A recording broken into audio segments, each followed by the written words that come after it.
시청자 여러분 안녕하십니까. 수요일 아침 뉴스퍼레이드 이상목입니다. 경기도 버스 노사 간 임금 협상이 밤새 극적으로 타결이 됐습니다. 이에 따라서 오늘 예정됐던 이 파업도 철회가 돼서 버스가 정상 운행 중입니다. 오늘 수능 모의 시험이 있는 날이라서 걱정했던 이 학부모와 학생들 한시름은 놓게 됐습니다. 첫 소식 주원진 기자입니다. 임금 협상 과정에서 고성까지 오갔던 경기도 버스 노사. 요금이 올라갔습니까? 무슨 수입이 어떤 변동이 있습니까? 우리도 쥐어짜서 지금 내놨더니 왜 내가 그거밖에 못 받냐고요. 맞습니다. 자 뒤에 밤새 경론을 벌인 끝에 극적으로 임금 협상을 타결했습니다. 경기버스 노사가 민영제와 중공영제 기사 모두 임금을 7% 인상하기로 합의한 겁니다. 노사는 한 차례 조정 기한을 연장하며 회의 시작 13시간 만인 새벽 4시에 합의를 마쳤습니다.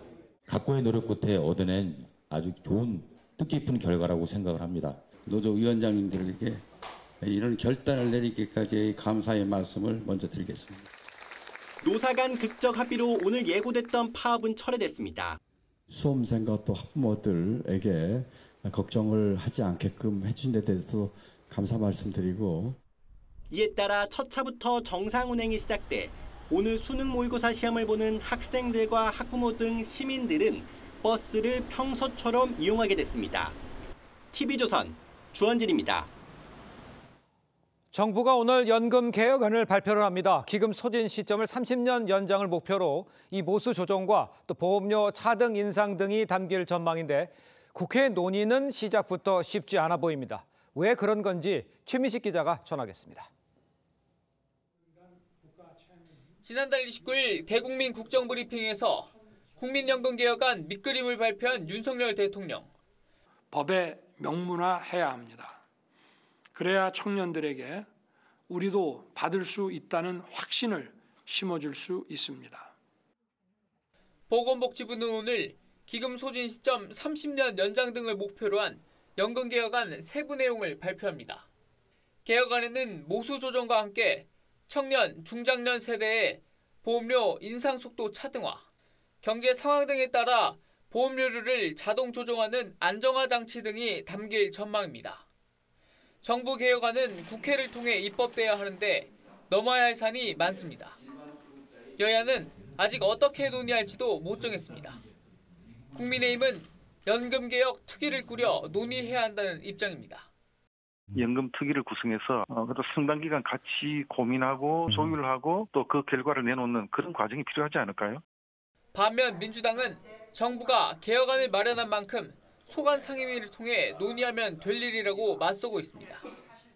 구체적인 방안을 마련해서 내놓겠다고 했으니 연금개혁 특위는 만들 이유가 없습니다. 앞서 여야는 21대 국회에서 연금개혁 특위를 만들어 개혁안을 마련했지만 최종 합의에 실패했습니다. TV조선 최민식입니다. 22대 국회 첫 정기국회가 시작된 가운데 여야가 오늘부터 교섭단체 대표 연설을 합니다. 오전에는 제1교섭단체인 더불어민주당 박찬대 원내대표가 대표 연설에 나섭니다. 박 원내대표 측은 윤석열 정부의 실정을 조목조목 짚겠다고 예고했습니다.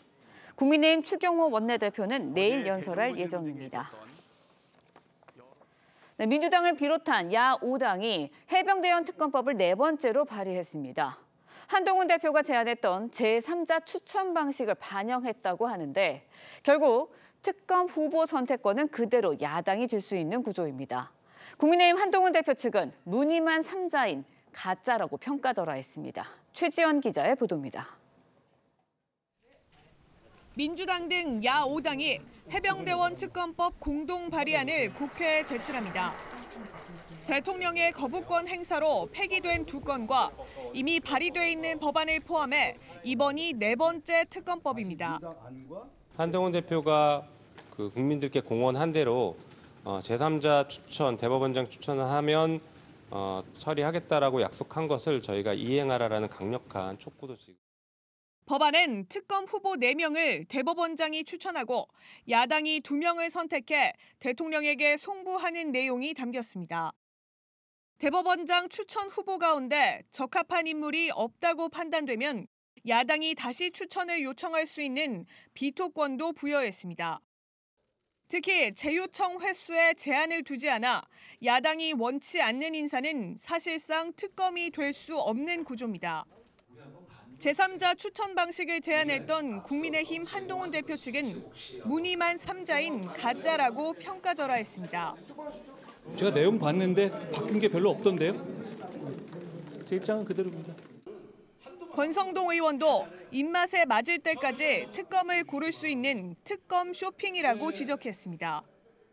민주당의 한 중진 의원은 특검 시행과 여권 압박이 목표였다면 한 대표 요구를 그대로 수용한 법안을 냈어야 했다고 했습니다. 여당의 반대 명분만 줬다는 겁니다. 다만 민주당은 한 대표가 특검법을 낸다면 특검 추천 방식과 수사 대상 등에 대해 얼마든지 논의가 가능하다며 법안 발의 약속부터 먼저 지키라고 압박했습니다. TV조선 최주원입니다. 자, 지금 최지원 기자 리포트 보셨습니다만 그 전해드린 대로 야당이 제3자 추천 방식의 이 네 번째 해병대원 특검법을 발의를 하면서 한동훈 대표를 향해서 이 압박에 나선 모습입니다. 윤기찬 국민의힘 법률위 부위원장 또 김종욱 전 민주연구원 부원장과 함께 정치권 소식을 지금부터 자세히 짚어보도록 하겠습니다. 안녕하십니까? 네, 반갑습니다. 자, 야당 이번 법안 발의 한동훈 대표의 제안을 수용한 것이다 이런 입장이지만요. 한동훈 대표는 바뀐 게 별로 없다. 이렇게 응수를 했습니다. 목소리를 직접 들어보시죠. 제3자 추천안을 포함해 한동훈 대표의 제안을 전격 수용하겠다고 발표했음에도 불구하고 추가 조건만 갖다 붙일 뿐 아직까지 명확한 답을 하지 않고 있습니다. 특검법을 취지할 의지가 있는 것이기는 한지 한동훈 대표께서 직접 입장을 밝히기를 바랍니다. 한동훈 표 특검법을 반영한 거 아니냐면서 받아들이라고 하시는데요. 제가 내용 봤는데 바뀐 게 별로 없던데요? 제 입장은 그대로입니다. 자, 이번이 지금 네 번째 특검 법안이죠. 내용을 먼저 좀 살펴보는데 저 그래픽 준비가 되어 있습니다. 한번 보겠습니다. 지금 보면요. 지금 그 대법원장이 만약에 이제 후보 4명을 이제 추천을 하게 되면 민주당과 비교섭단체가 압축을 해서 2명의 후보를 추천합니다. 이 중에서 대통령이 특검 1명을 임명하게 되는데 오른쪽에 보시면 이제 비토권이 있어요. 그러니까 민주당에서 이제 만약에 부적합하다 이렇게 재추진을 요구를 하면 그걸 계속 받아들여야 되고 한 번도 아니에요. 여러 번 제 마음에 안 든다 이렇게 할 수 있다. 이래서 이제 쇼핑하는 거 아니냐 이렇게까지 얘기가 나오는 상황인 것 같아요. 어떻게 보셨습니까? 그러니까 민주당 등이 추천하는 2명을 관철시키겠다는 거죠. 그러니까요. 그러니까 저 부분은 이제 한동훈 대표가 이전에 얘기했던 그 제3자 추천안하고는 전혀 사실 다르죠. 왜냐하면 제3자 추천이라는 것은 민주당과 비교섭단체가 했던 역할을 제3자인 뭐 대법원장이 수행하든지 아니면 변협이 수행하든지 이런 취지의 특검 아니었던 거예요. 그런데 이런 특검안은 이전에 민주당이 처음에 21대 때 냈던 것도 이렇게 냈어요. 왜냐하면 그때는 변협에서 추천을 4명 하면 그다음 민주당 등이 2명을 추천하고 그중에 대통령이 1명을 임명하는 그 구조하고 지금 달라진 게 하나도 없거든요. 그러니까 한동훈 대표가 제가 미뤄짐작컨대 한동훈 대표가 예전에 주장했던 그 제3자 특검 안하고는 전혀 다른 거고 이거는 민주당이 그동안 꾸준히 주장해왔던 것 같은 거예요. 아니 대법원장이나 변협이 풀을 만들고 그 풀에서 본인들이 2명을 골라가지고 근데 그런 데 있어서 만약에 풀이 좁다, 이 풀이 마음에 안 든다 그러면 다시 풀을 만들어라고 다시 요청할 수 있다는 거잖아요. 끊임없이. 그러면 본인들이 원하는 특검을 고른다는 거하고 뭐가 틀리죠. 그렇기 때문에 한동훈 대표가 이전에 주장했던 그 안과도 맞지 않을 뿐더러 이거는 글쎄요 국민의힘을 상대로 해서 좀 장난치는 같은 느낌을 받아요. 왜냐하면 이게 글쎄요 제3자 특검 아니라고 국민의힘에 주장하는 것도 장난치는 것 같고 그다음에 거기에 대해서 무한반복 이런 뭐 비토권을 또 거기 넣은 것도 장난치는 것 같고 그다음에 특검이 세 번째 특검안이 지금 살아 있잖아요. 그렇죠. 그 특검안에 따르면 뭐 대통령이 일정 기한 내에 임명하지 않으면 최연장자가 또 자동 임명되도록 돼 있단 말이에요. 그러니까 결국은 수정법을 언젠가 만들 거예요. 그러니까 국민의힘이 만약에 여기에 낚시를 했는데 딸려오게 되면 그 수정안을 만드는 과정에서 또 그걸 다 반영할 겁니다. 결국은 아예 응하지 않는 것이 맞다. 저는 이렇게 판단합니다. 응하지 않는 것이 맞다고 얘기를 해주셨고 무늬만 제3자 특검이다. 이런 얘기를 하시는 것 같아요. 한동훈 대표가 포함하자고 했던 이 제보 공작 의혹 이것도 빠졌어요. 그러니까 무늬만 특검이고 저 내용도 빠졌고 이러면은 한동훈 대표의 의견을 존중해서 따라갔던 이런 건 아닌 것 같아요. 전 이해가 안 되는데 어떤 왜 민주당이 한동훈 당대표의 입장을 다 따라야 되는 거죠? 합의가 안 됐잖아요. 여야 당대표 회담에서 이 부분에 대해서 의제로도 얘기가 안 됐고 제안을 했더니 거기서 수용도 안 한 상황이고요. 민주당 같은 경우 계속 얘기했던 부분들은 한동훈 당대표가 소위 본인이 스스로 국민들에게 약속했던 공수처 수사와 무관하게 제3자가 추천하는 특검법을 제안한다면 수용하겠다고 얘기했는데 뭐라고 얘기했습니까? 당신들이 내세우라고 또 얘기했잖아요. 그다음에 여기 말씀하신 것처럼 제보 공작 의혹 같은 경우도 같이 넣자라고 얘기했잖아요. 예를 들면 이런 부분과 관련해서 한동훈 국민의힘 당대표는 아무런 행동을 하고 있지 않은데 소위 민주당이 국민적 요구 또는 총선 공약에 따라서 제3자 추천안이라고 하는 이 부분에 대해서 국민의힘 입장에서야 뭔가 좀 마땅치 않은 측면이 있을지 모르겠습니다만 한동훈 당대표가 안을 내시면 국회 내에서 대안이라고 만들어낼 수 있습니다. 서로 협의하는 거죠. 대안 만들어서 제출하면 되는 거예요. 근데 안도 안 내면서 소위 왜 한동훈 당대표가 얘기했던 안대로 안 냈냐고 민주당한테 제기하는 건 전 제가 볼 때는 하지 않겠다. 그리고 최근에 국민의힘 내부의 얘기도 실제로는 무슨 협상을 통해서 특검을 추진하겠다는 방향이 아니라 오히려 특검을 하지 않겠다라는 방향으로 가고 있기 때문에 저는 왜 국민에게 약속한 한동훈 당대표가 이걸 실행하지 않는지에 대해서 묻는 것이 우선이라고 생각을 합니다. 근데 그 말씀은 좀 약간 좀 사실과 다른 게 한동훈 대표가 얘기했던 부분은 내가 주장했던 걸 받아라라는 것이 아니고 지금 이제 민주당이 스스로 얘기한 거잖아요. 제3자 추천 한동훈 대표가 이전에 얘기했던 것 같은 제3자 추천 법안을 냈으니 논의하자 이거잖아요. 근데 저희가 볼 때는 그 제3자 추천, 그러니까 한동훈 대표가 얘기했던 그 제3자 추천안이 전혀 아니라는 거죠. 그러니까 그걸 우리가 어떻게 해달라는 게 아니고 민주당이 스스로 이거 당신들이 원했던 제3자 추천 아니니까 이거 받아라 논의하자라고 하니까 우리가 볼 때 그거 아니다라는 주장이지 저희가 주장한 거를 제보공작 넣어달라 이런 말 전혀 한 적이 없어요. 저는 하고 싶은 생각이 없는 당이기 때문에 다만 한동훈 대표의 얘기는 진상규명을 위해서는 노력을 하는 어떤 공당의 대표로서의 역할을 하는 거이기 때문에 그런 말씀을 쭉 해오셨는데 그런 말에 따르더라도 안 맞다는 거죠. 알겠습니다. 잠시만요. 제가 하나만 더 먼저 여쭤볼게. 그렇다 그러면 지금 이 제3자 특검에 대한 공수처 수사가 먼저라는 얘기도 있고 또 한동훈 대표도 제3자 특검은 해야 된다는 얘기를 주장하는 것 같기도 하고 그렇다면 당내 기류는 어떤 거가 맞다고 보시는 겁니까? 일단 당내에 많은 분들의 생각은 제 생각에는 이전에 그 당의 원칙이었던 그러니까 공수처 수사가 마무리됐는데 이게 봐주기 수사 의혹이 있다. 그렇다면 그때 특검을 보충성의 원리에 따라서 특검을 고려할 그 생각이 있다. 이런 취지였고요. 대통령도 마찬가지였고 최근에 한동훈 대표 입장도 아직까지는 이제 제3자 특검안을 본인이 고수한다고 말씀하시지만 어쨌든 민주당의 저런 행태를 보면 특검의 진상규명을 위한 특검의 의지가 없다. 그러면 이거는 정쟁용이다.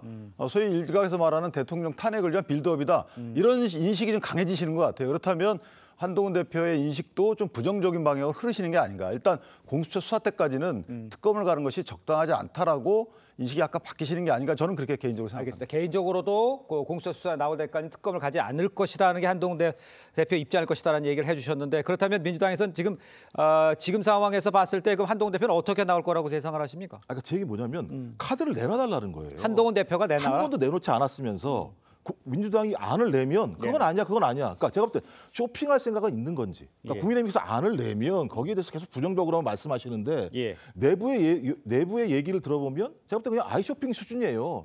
살 생각도 없는 상황인 것 같아요. 전 그러니까 토론을 하려면요, 소위 국민의힘 당대표가 말씀하신 안이 나와야 토론이 가능한데 안을 제출하지 않으시면서 민주당이 국민적 요구에 의해서 내고 있는 특검안에 대해서는 나올 때마다 판판이 그건 아니라고 말씀을 하세요. 토론이 안 되는 거죠. 전 그래서 지금이라도 안을 내놓으세요. 안을 내놓으시면 그때 토론이 가능한데 안을 안 내면서 네가 얘기하는 건 아니라고 말씀하시면 그건 제가 볼 때 토론의 방식이 아닌 거죠. 그러니까 말씀하시죠. 근데 그거는 이 정당 내부 구조에 대한 이해가 저는 이제 국민의힘에 대한 이해가 좀 덜 돼 있어서 그런 것 같고 왜냐하면 한동훈 대표가 본인의 안을 만들어가지고 이게 추진이 되는 게 아니잖아요.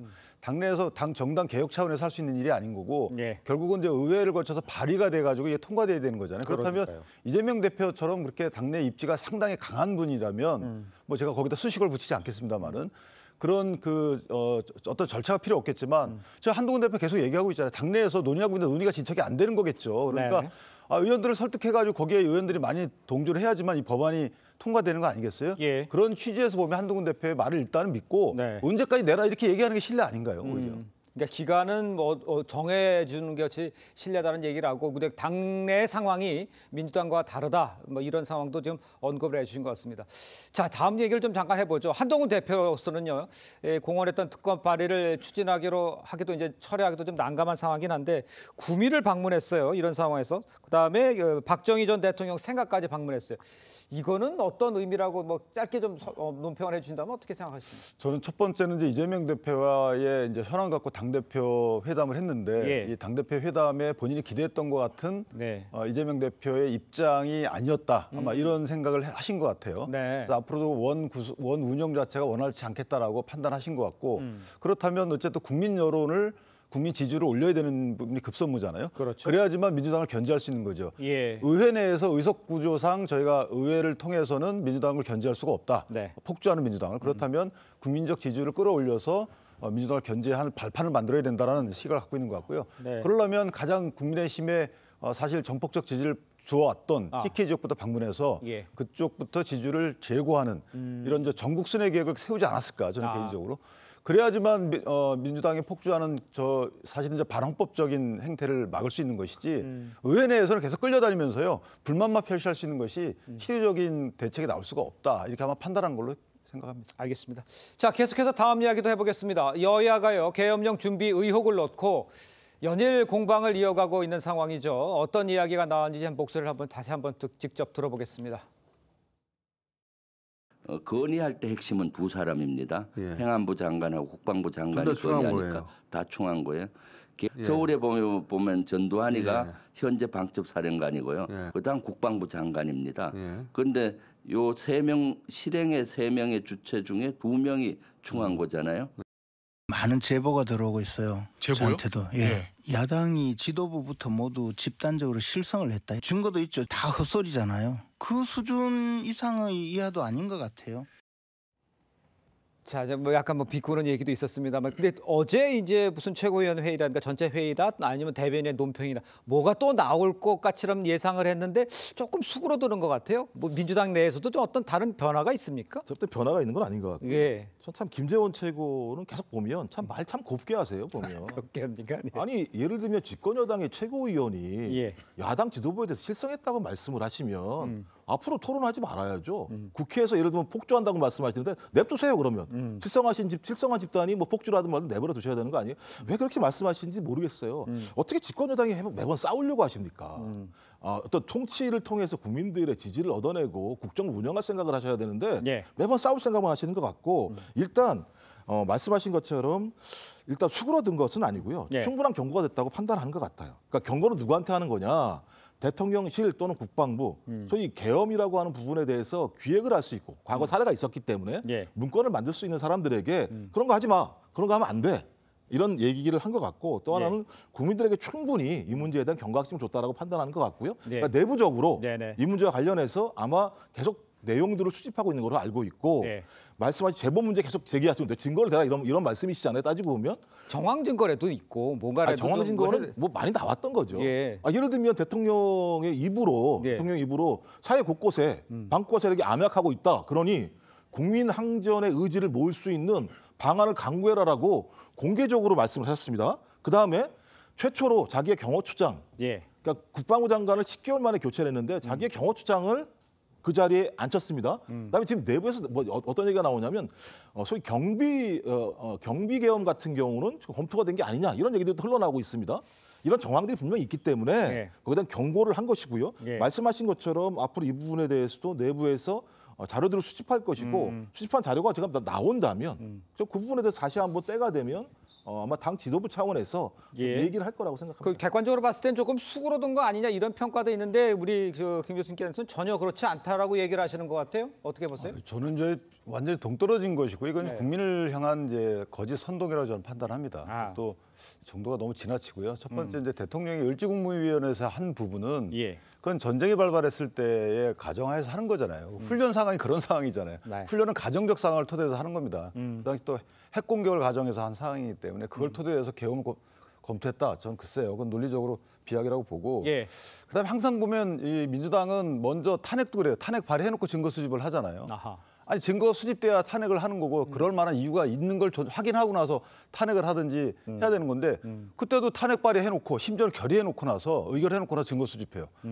그러니까 기각되는 거 아니겠어요? 검사 탄핵도. 네. 그다음에 이 계엄령도 마찬가지입니다. 어떤 정황적 증거가 없는 상황에서 그냥 말씀해놓고 증거 수집을 위해서 활동하고 있는 것처럼 보여요. 이렇다면 이건 정치인이 할 일이 아닌 거죠. 이런 부분들은 사실은 이제 제가 뭐 말씀드리고 뭐 하지만 그다음에 지금 어떤 분이 저렇게 말씀하신 거 김재현 최고가 적절치 않죠. 예. 근데 실성을 갖다 이거를 갖다 번역하면 정신나간이에요. 그럼 아까 그 계엄령 말씀하신 분은 집단, 국내심 정신나간 집단이라는 표현을 했잖아요. 이거에 대해서는 왜 아무런 말씀들을 안 하시죠? 두 분 다 부적당하지만 이 주고받고 이런 수위들이 계속 높아지게 되면 국민들은 정치에 무관심하게 되고 정치에 무관심하게 되면 다소 국민을 위한 정치가 털을 잡지 못한다 이런 생각을 하고요. 계엄령 마지막 말씀드리면 이 지금 충안고로다 뭐 행안부 장관, 국방부 장관을 채웠다고 해서 계엄령 말씀하시는데 이런 구성의 오류가 어디 있습니까? 예를 들어서요. 행안부 장관, 국방부 장관을 건의할 수 있다요. 자, 건의하면 누구한테 건의야? 국무총리한테 건의해요. 국무총리는 충안고입니까? 그럼 국무총리가 만약에 이걸 안 들어주면 계엄이 안 돼요. 그다음 국무회의에 다 참석하신 강요들이 사인을 해야 돼요. 연서해야 되는데 그 강요들 다 충안고입니까? 아니잖아요. 아니 이런 말도 안 되는 구성의 오류 갖고 국민들을 현혹하고 있으니 이게 글쎄 공당의 지도부가 할 말인가요? 이해가 안 됩니다. 그런데 이제 이런 상황을 쭉 설명해 주셨는데 아니 그러면 의심도 못하냐라고 반박을 하는 정성호 의원의 발언은 어떻게 생각하십니까? 팩트도 없는 상황에서 하는 그 발언이 과연 국가의 공무원인 국회의원이 하실 일인가요? 그러려고 뽑아들인 게 아니잖아요. 아니 주관적인 의심이라는 건 객관적 의심이어야 되는 거죠. 팩트가 있어야 된다. 정황적 증거가 있는 의심이야 그게 어떤 공무원의 의심인 것이지 그냥 주관적으로 갑자기 어떤 생각이 떠올라서 이거 아니냐라고 공개적 발언을 하게 되면 이 나라는 어디로 가죠? 저는 그 정성호 의원님 사실 제가 뭐 존경하는 분인데 글쎄요 정성호 의원님이 그런 맥락을 제가 전체적으로 못 봤지만 저 말만 보면 뭐 진영 옹호적 태도가 있겠지만 그런 얘기도 못 합니까? 부적절하죠. 그런 얘기 하면 안 되죠. 근거를 제시하고 해야 되는 거죠. 그렇다면 앞으로 어떤 정치인이든지 간에 그냥 마구마구 해야 됩니까? 이재명 대표에 대해서 마구마구 저희가 막 해도 돼요? 이런 의심이 있다, 이런 의심이 있다? 안 되잖아요. 똑같은 말씀이죠. 그 1심 선고를 2심 선고가 이제 기다리고 있잖아요. 그것들 앞두고 좀 결집하기 위해서 이런 걸 하는 것이다. 이렇게 만약에 밖에 지적하면 뭐라고 답을 하시겠어요? 아니, 그러니까 제가 볼 때는 모든 게 국민의힘의 비판의 내용들은 그냥 이재명 당대표 세상이 돌아가는 것처럼 말씀을 하세요. 그렇게 돌아가지 않습니다. 돌아갈 수도 없다라는 생각이 드는 것이고요. 계속 얘기하는 건 예를 들면 증거를 대라고 말씀하시는데 전례는 있는 거예요. 2016년도 추미애 당대표가 또 계엄과 관련돼서 논란이 있다라고 얘기했었잖아요. 2018년에 확인됐습니다. 문건은. 실행이 안 됐을 뿐이라는 말씀을 드리는 것이잖아요. 그리고 왜 이렇게 거짓 선동하냐고 말씀하시는데 그렇게 말씀하시면 대통령께서 기자한테 병원에 가봐라. 지금 의료 대란 발생한 거 현실로 다 등장하고 있는 거 아니겠습니까? 그다음에 청문회를 봤더니 외압 의혹이 사라졌다? 아니, 어떤 국민이 그렇게 생각을 했습니까? 그다음에 자기 부인에 대해서 환경조사했더니 별 문제 없다. 이런 걸 제가 볼 때는 거짓 발언이라고 얘기할 수 있는 거예요. 그리고 제가 말씀드립니다만 아니 이재명 당대표와 민주당이 이렇게 예를 들면 프레임 빼고 기획한다고 말씀하신 것처럼 결집이 돼서 재판관에 압력을 넣는다는 말씀이세요? 저는 대한민국 판사들이 양심에 따라 판결을 내릴 거라 생각이 들고요. 1심 결과가 나오면 수용할 수밖에 없어요. 대신 대한민국은 무죄 추정의 원칙이기 때문에 1심이 나오더라도 거기에 대해서 서로 논박을 할 수 있는 거예요.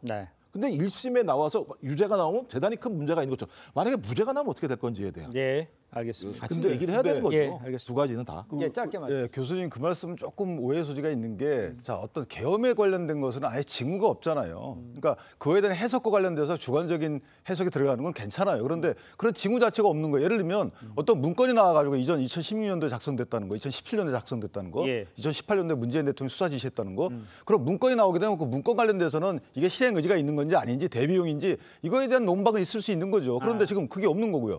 그다음에 만약에 그 세상명 관련해서 수사 결과가 나왔잖아요, 경찰에. 거기에 대한 대통령의 인식이 있을 수 있는 거죠. 수사 결과가 나오지도 않았는데 얘기한 게 아니잖아요.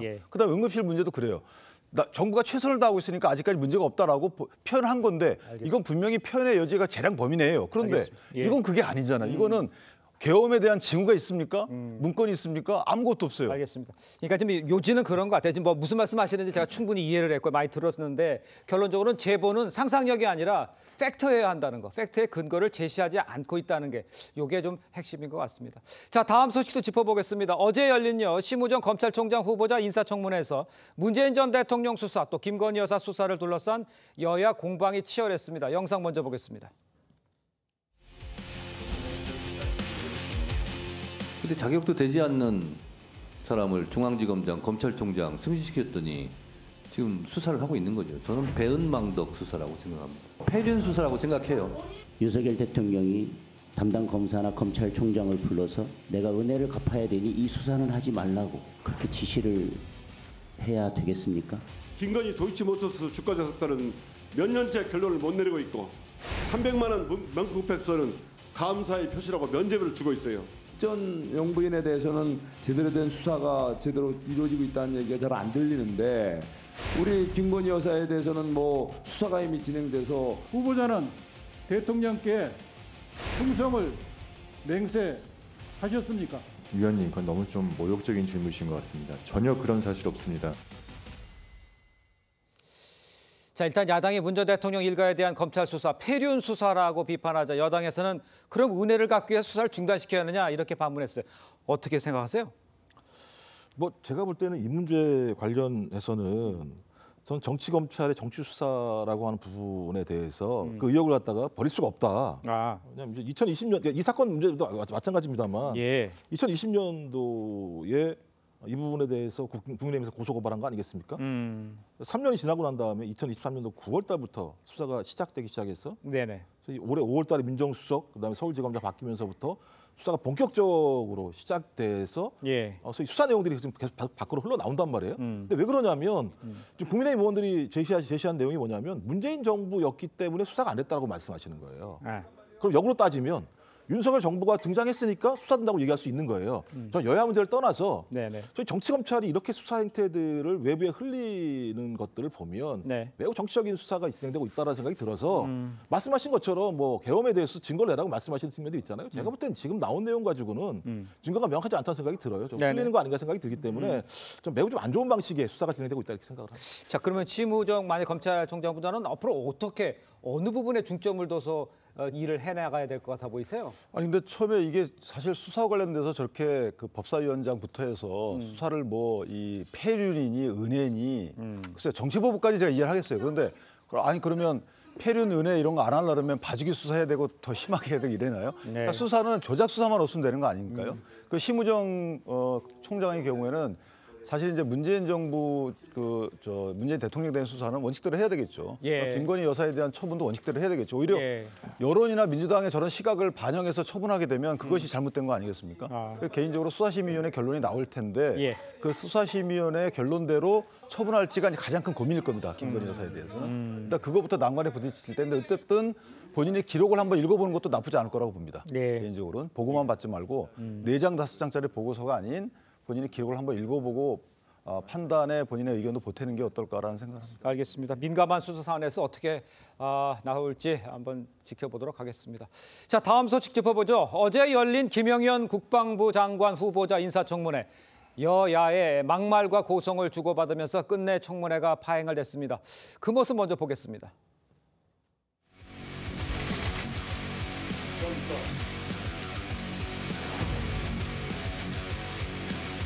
이재명 대표의 평화혁명론, 이 책을 읽으면서 저는 지금으로부터 100년 전인 1917년 레닌의 볼세비키 혁명이 연상되었습니다. 이런 사상을 가진 분들이 다수당의 대표로 국회를 장악하고 있는데 동료 의원한테 또라이라고 말하는 아니 의원님 그렇게 상스러운 분들하고 같이 이 자리에 있다는 것이 안타깝습니다. 어떻게 동료 의원한테 쌍스럽다 말을 합니까?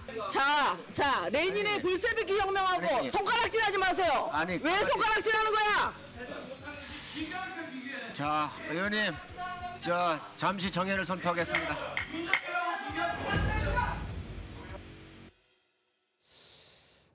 그 개원하자마자 이제 저렇게 이제 일이 또 벌어졌어요. 이재명 민주당 대표를 레닌에 빗댄 이 여당 의원을 향해서 민주당 측이 강하게 반발하면서 청문회에 파행을 했죠. 글쎄요, 그 파행 책임을 서로 이제 돌리면서 또 장애 공방까지 이어졌습니다. 어떻게 봐야 됩니까? 청문회 할 필요 있나요?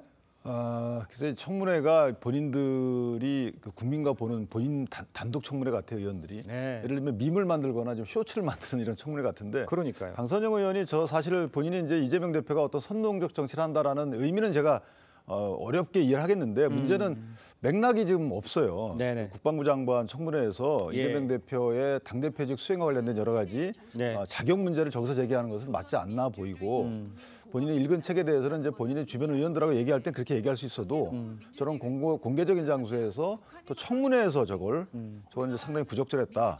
또한 거기에 대한 대응하는 민주당의 제가 여기서 옮기기 뭐하지만 그런 발언도 상당히 부적절했다. 저는 개인적으로 그래서 한번 이거 의장께서 상임위원장들을 모아가지고 한번 자정결의를 해야 되는 게 아닌가 싶습니다. 그러니까 지금 자정결의 얘기하셨는데 지금 보면 뭐 극단적 발언, 정쟁 계속 이어지고 있는데 뭐 이렇게 해서 청문회 할 필요 있냐 이런 주장도 나오고 있어요. 이거 어떻게 바꿔야 됩니까? 아니 뭐 이런 막말 때문에 청문회를 안 할 수는 없는 거니까. 그러니까 청문회를 갖다 파행이 계속되니까. 그러니까 청문회를 검증도 안 되고 국민들이 바라볼 수 있게 제대로 해야 되는 측면들이 분명히 있는 건데 말씀하신 것처럼 민주당도 국민의힘 의원의 발언 때문에 뭐 화는 나겠습니다만 저런 용어를 사용하는 건 국민들이 볼 때 청문회 취지가 다른 데로 가게 만드는 측면들이 분명히 있다는 생각이 들고요. 그러니까 제가 볼 때는 강선영 의원의 발언도 제가 보면 진짜 말씀하시면 맥락이 별로 없어요. 그리고 전혀 비교 대상도 안 되는 내용을 가지고 비교를 한 측면이 있고 더 큰 문제가 되는 게 뭐냐면 국회를 장악했다라는 얘기를 하는 거예요. 국회를 장악한 게 아닙니다. 국민이 의석을 준 거거든요. 이게 이렇게 접근하게 되면 그러니까 소위 국민이 부여한 국회 의석 구조라고 생각하는 게 아니라 그냥 이재명 당대표 그다음에 한동훈 당대표의 싸움으로 전락해버리는 거예요. 문제의 본질은 국정을 잘 운영할 수 있는 장관이 그 자격이 있는지를 따지는 자리잖아요. 여야 모두 마찬가지입니다만 청문회 본질을 훼손시켜서 오히려 소위 인사청문 대상이 그것을 피해갈 수 있게 만들지 마시라 이런 말씀을 드리겠습니다. 저기 비공개를 해야 될 것 같아요. 비공개. 왜냐하면 카메라를 끄면은 저런 제가 볼 때 무리한 밈이나 쇼츠를 만들 행동이 안 나올 것 같아요. 알겠습니다. 청문회 진짜 의미를 찾는 그런 제안도 좀 해주셨는데 좀 바뀔 수도 있으면 바꿔보는 것도 좋은 방법 같습니다. 자, 오늘 두 분 말씀 여기까지 듣겠습니다. 고맙습니다. 자, 전공의 이탈로 응급실 운영을 중단하거나 축소하는 병원이 잇따르고 있습니다. 추석 연휴를 앞두고 의료 공백 우려가 커지자 오늘부터 정부 이 군의관과 공중보건의를 응급실에 긴급 투입하기로 했습니다. 취재 기자를 연결해서 좀 자세히 알아보도록 하겠습니다. 자, 구민성 기자. 네, 이대 목동병원에 나와 있습니다. 자, 목동병원도 이 파견 예정 병원인데 이대 목동병원에는 군의관이 지금 파견이 됐습니까? 네, 현장 배치는 아직 확인되지 않고 있습니다. 이대 목동병원은 수요일마다 야간 진료를 제한적으로 운영해왔지만 일부 숨통이 트일 전망입니다. 네, 정부는 오늘부터 응급실 운영에 차질이 생긴 대형병원에 군의관 15명을 투입합니다. 정부는 근무당 의사 2명이 진료하는 것을 최우선 목표로 한다는 계획입니다. 오늘 파견되는 군의관은 이대 목동병원과 아주대병원에 각 3명, 충북대병원과 세종 충남대병원에 각 2명, 강원대병원에 5명입니다. 9일부터는 230여 명의 군의관과 공중보건의를 위험기관을 중심으로 집중 배치합니다. 정부는 지자체와 병원이 필요로 하는 전문 과목에 최우선으로 인력을 지원할 예정입니다. 추석 연휴에는 당직 병의원도 4천여 곳을 운영합니다. 하지만 의료 현장에서는 공보의와 군의관의 상당수가 전문의 과정을 거치지 않은 일반이라는 점에서 응급실 투입이 당장은 무리라는 지적도 나옵니다. 군의관과 공보의가 차출되는 군부대 농어촌 지역의 의료 공백도 우려됩니다. 이대 목동병원에서 TV조선 구민성입니다. 네, 강릉대교에서 트럭 한 대가 추락해 2명이 숨지고 3명이 다치는 사고가 발생했습니다. 이 트럭은 반대편 차선에서 추돌 사고를 당한 차가 중앙선을 넘어오면서 충돌을 한 뒤 철제 난간을 뚫고 15m 아래 다리로 그대로 떨어졌습니다. 이승훈 기자의 보도입니다. 교량 난간 밖으로 차 한 대가 튀어나오더니 섬광이 번쩍이며 그대로 추락합니다. 차량이 추락하고 10여 초 뒤 불길이 올라오더니 이내 다리 높이보다 더 높게 치솟습니다. 포크레인이 바깥이 칵 끓는 소리처럼 쾅 소리가 나더라고. 그래가지고 이상하다 하고서는 창문으로 내다보니까 연기가 착 올라오더라고.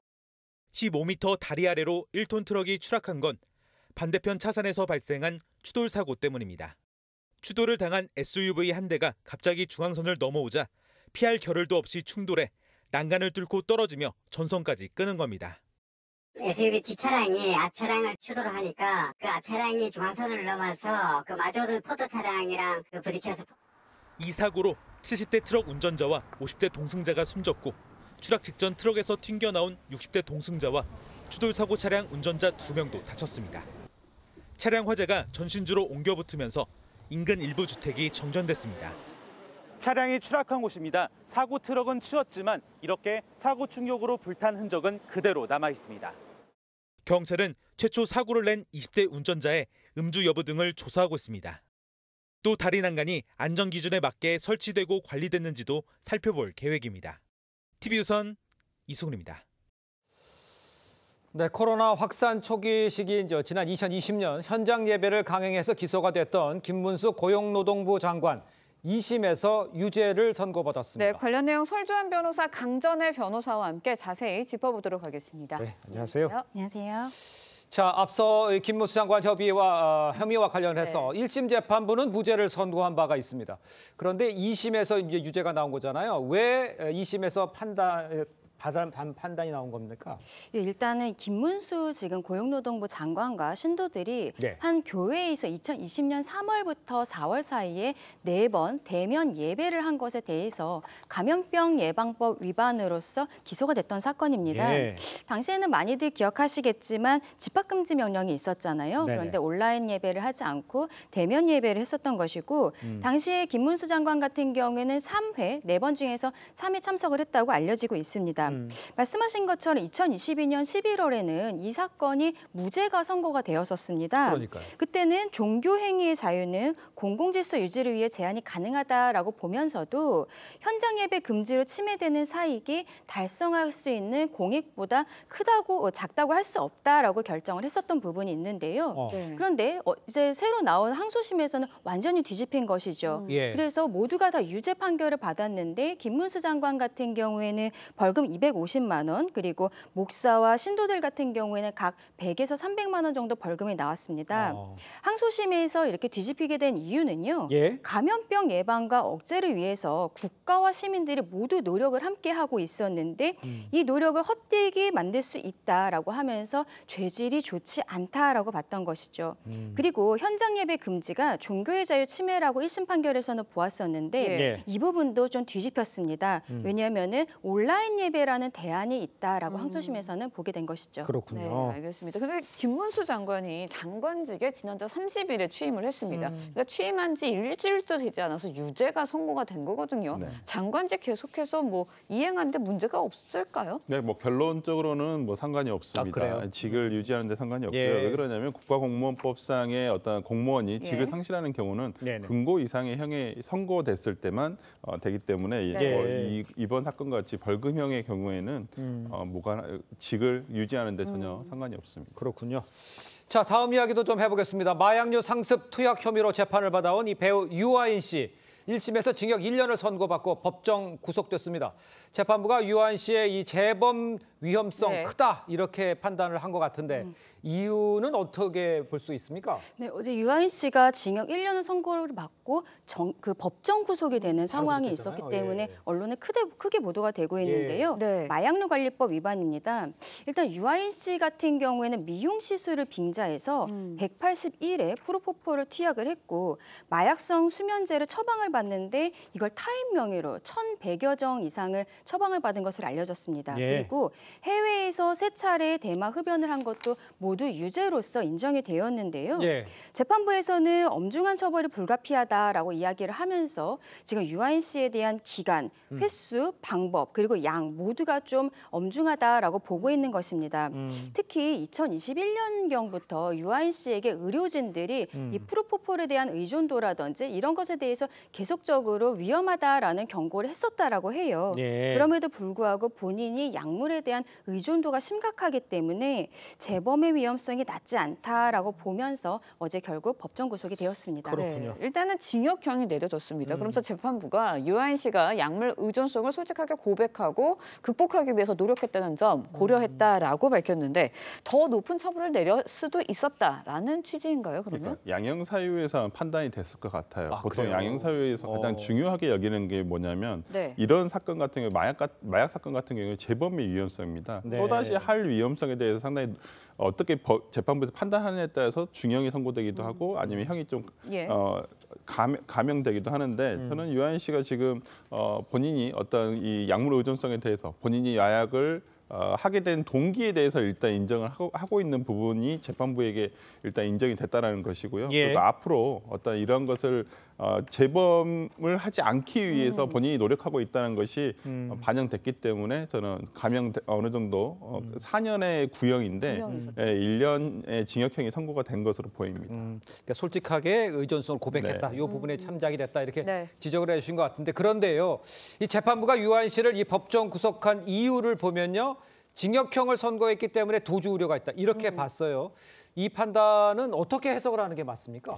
일단 유아인 씨 같은 경우에는 수사 단계에서 2번 영장실질 심사를 받았습니다. 구속영장 청구가 되었었는데 그때는 2건이 다 기각이 되었고 그때는 도망의 염려가 없다라고 재판부에서 본 부분이 있어요. 그런데 어제 같은 경우에는 집행유예가 붙지 않은 실형 1년 만에 선고를 한 것이거든요.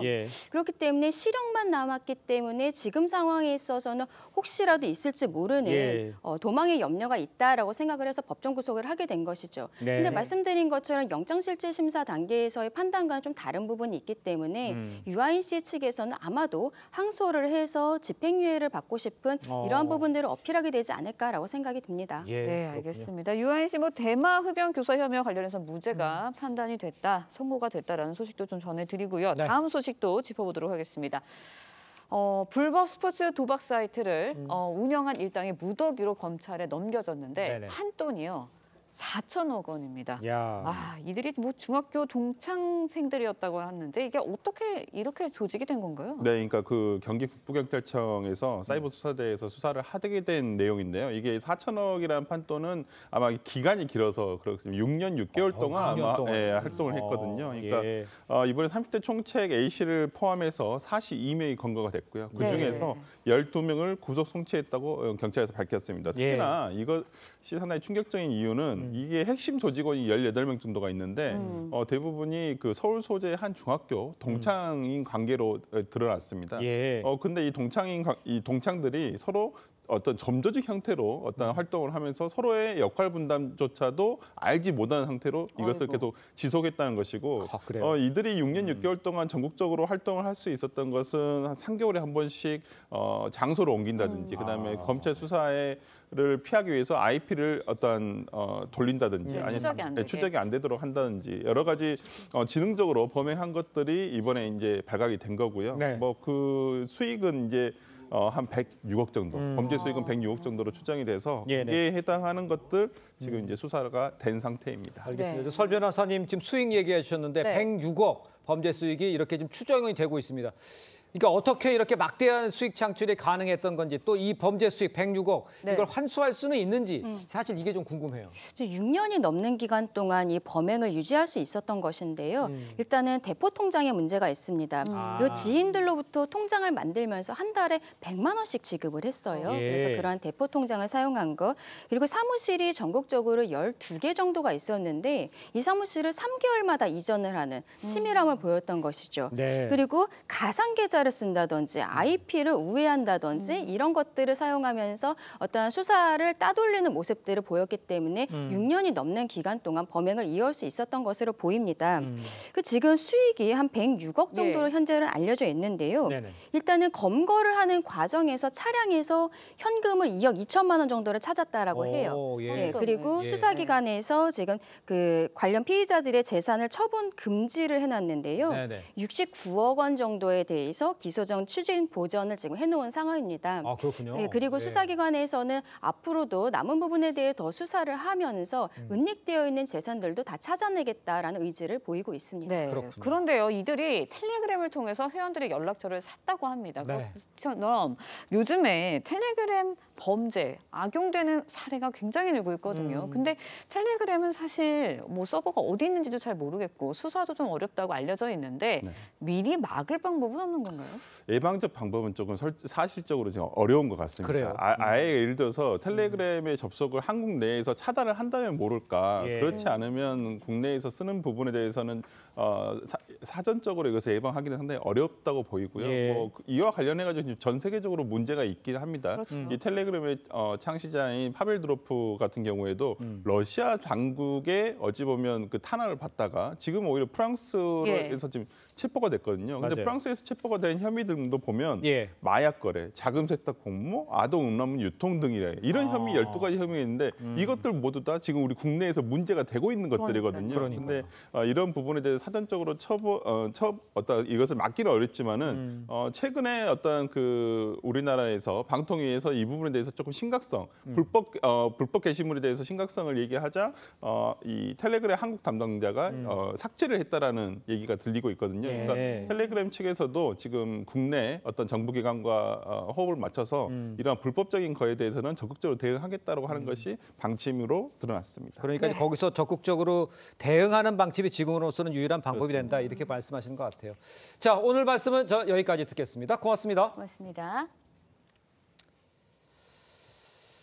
네, 북한 압록강 인근에서 한 달 전 발생한 홍수 피해 규모가요 예상보다 훨씬 심각한 상황인 걸로 파악이 됐습니다. 네, 당시에 이제 자강도 지역에서만 2,500명 넘게 희생이 됐다라고 전해드렸는데 복구 과정에서 계속해서 시신이 발견되면서 사망자가 많게는 4,000명에 이르는 것으로 전해졌습니다. 전염병까지 창궐하면서 추가 피해도 우려되고 있습니다. 이채현 기자의 보도입니다.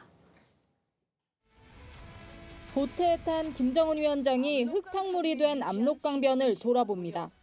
수해 직후 압록강 하구인 평안북도 신의주를 직접 찾아 구조 현장 지휘에 나선 건데 실제로는 중상류인 자강도 지역의 피해가 훨씬 큰 것으로 알려졌습니다. 정부 당국 관계자는 물이 빠진 뒤 흙을 퍼내는 작업이 이어지면서 시신들이 추가로 발견되고 있다며 자강도에서만 사망자가 3,500에서 4,000명에 달한다고 전했습니다. 산악지대 여러 곳에서 산사태가 발생한 데다 최근 전염병까지 창궐하면서 추가 피해도 우려됩니다. 군사시설, 주요 시설들이 모두 갱도화돼 있거나 아니면 지하에 있거든요. 여기에 산림 이런 부분들이 상당히 취약하기 때문에 한국 언론의 피해 보도를 날조라며 부인한 북한은 평양으로 옮겨진 수재민들이 행복한 삶을 살고 있다고 선전했습니다. 은혜로운 사랑, 이곳 수재민들과 아이들에게 끝없이 베풀어지고 있습니다. 정부는 민간단체의 대북 지원을 위한 접촉을 이례적으로 허용했지만 북한은 여전히 국제사회의 지원을 거부하고 있습니다. TV조선 이채연입니다. 러시아군이 우크라이나 동부 지역에 대규모 공습을 가해 군사시설과 병원 등이 파괴됐습니다. 이번 공습으로 적어도 51명이 숨지고 270여 명이 다쳤는데 외신들은 개전 이후 가장 치명적인 단일 공격이라고 보도했습니다. 이정민 기자의 보도입니다. 건물에 거대한 구멍이 뚫려 4개 층이 훤히 들여다보입니다. 또 다른 건물은 뼈대만 남았고 거리 곳곳에서 부상자 구조 작업이 이루어집니다.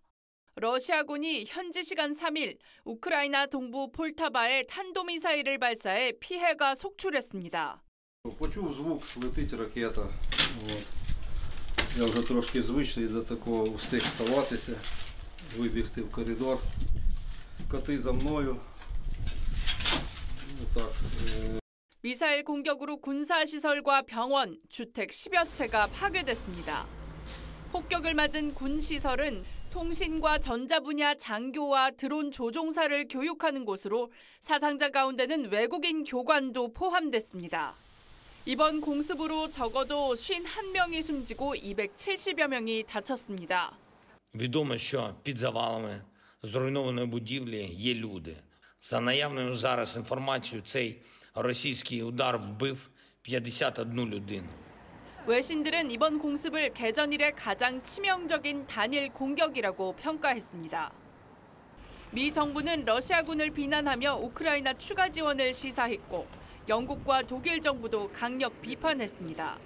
젤렌스키 대통령은 서방의 방공무기 지원과 러시아 본토에 대한 장거리 무기 사용 허가를 거듭 촉구했습니다. TV조선 이정민입니다.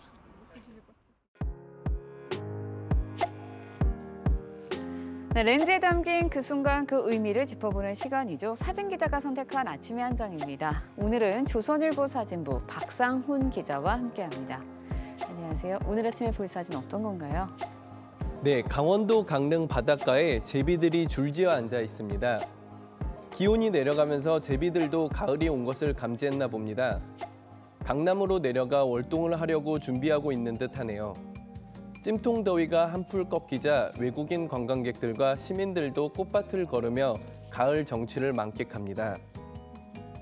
네, 추석이 2주 앞으로 다가왔습니다. 확실히 무더운 날씨 가신 것 같아요. 네, 인천에는 어민들이 가을 꽃게 선별 작업을 하고 있습니다. 올가을은 숯꽃게가 풍어라고 합니다. 인천 남동구의 한 과수원에서는 가을 햇배를 출하하기 위해 선별 작업이 한창입니다. 핵과일 출시가 안정적으로 이루어지면서 추석을 앞두고 가을값도 안정세를 보일 것으로 예상됩니다. 가을이 성큼 다가온 듯합니다. 네, 유난히 무더웠던 여름을 보내고 가을을 맞이하는 풍경 인상적입니다. 지금까지 아침의 한 장이었습니다. 아침, 저녁으로는 선선하지만 낮 동안에는 기온이 올라 늦더위가 나타나겠습니다. 경기 남부와 충청, 남부지방을 중심으로는 체감 온도가 33도 안팎까지 오르겠고요. 앞으로 폭염특보는 확대될 가능성이 있습니다. 오늘 한낮 기온은 서울과 광주가 32도, 대전과 전주는 33도까지 오르겠습니다. 오늘 전국이 대체로 맑겠고 제주도는 흐린 가운데 오후 한때 비가 내리겠습니다.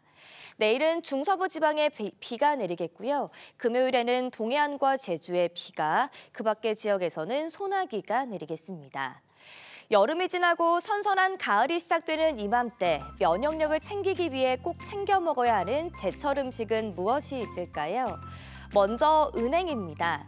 은행은 혈액순환을 증진시켜주며 혈관 건강과 면역력 강화에 도움을 줍니다. 은행은 독성이 있기 때문에 하루에 10알 정도 드시는 것을 권장합니다. 다음은 제철 과일 배입니다. 배는 수분이 많아 숙취 해소와 기침, 가래 증상 완화에도 효과가 있습니다. 또 배에 함유된 타닌 성분은 원활한 배변 활동에 도움을 줍니다. 마지막으로 가을 제철 나무인 참나물입니다. 참나물에는 아미노산이 풍부해 뇌 활동을 활성화하고 눈 건강에 도움을 줍니다. 오늘 소개해드린 제철 음식 드시고 선선한 가을을 만끽하시는 건 어떨까요? 날씨와 생활정보 이나일입니다. 네, 이상으로 수요일 뉴스 퍼레이드 마칩니다. 네, 저희는 내일 아침 7시 30분에 다시 찾아뵙겠습니다. 시청해주신 여러분 고맙습니다.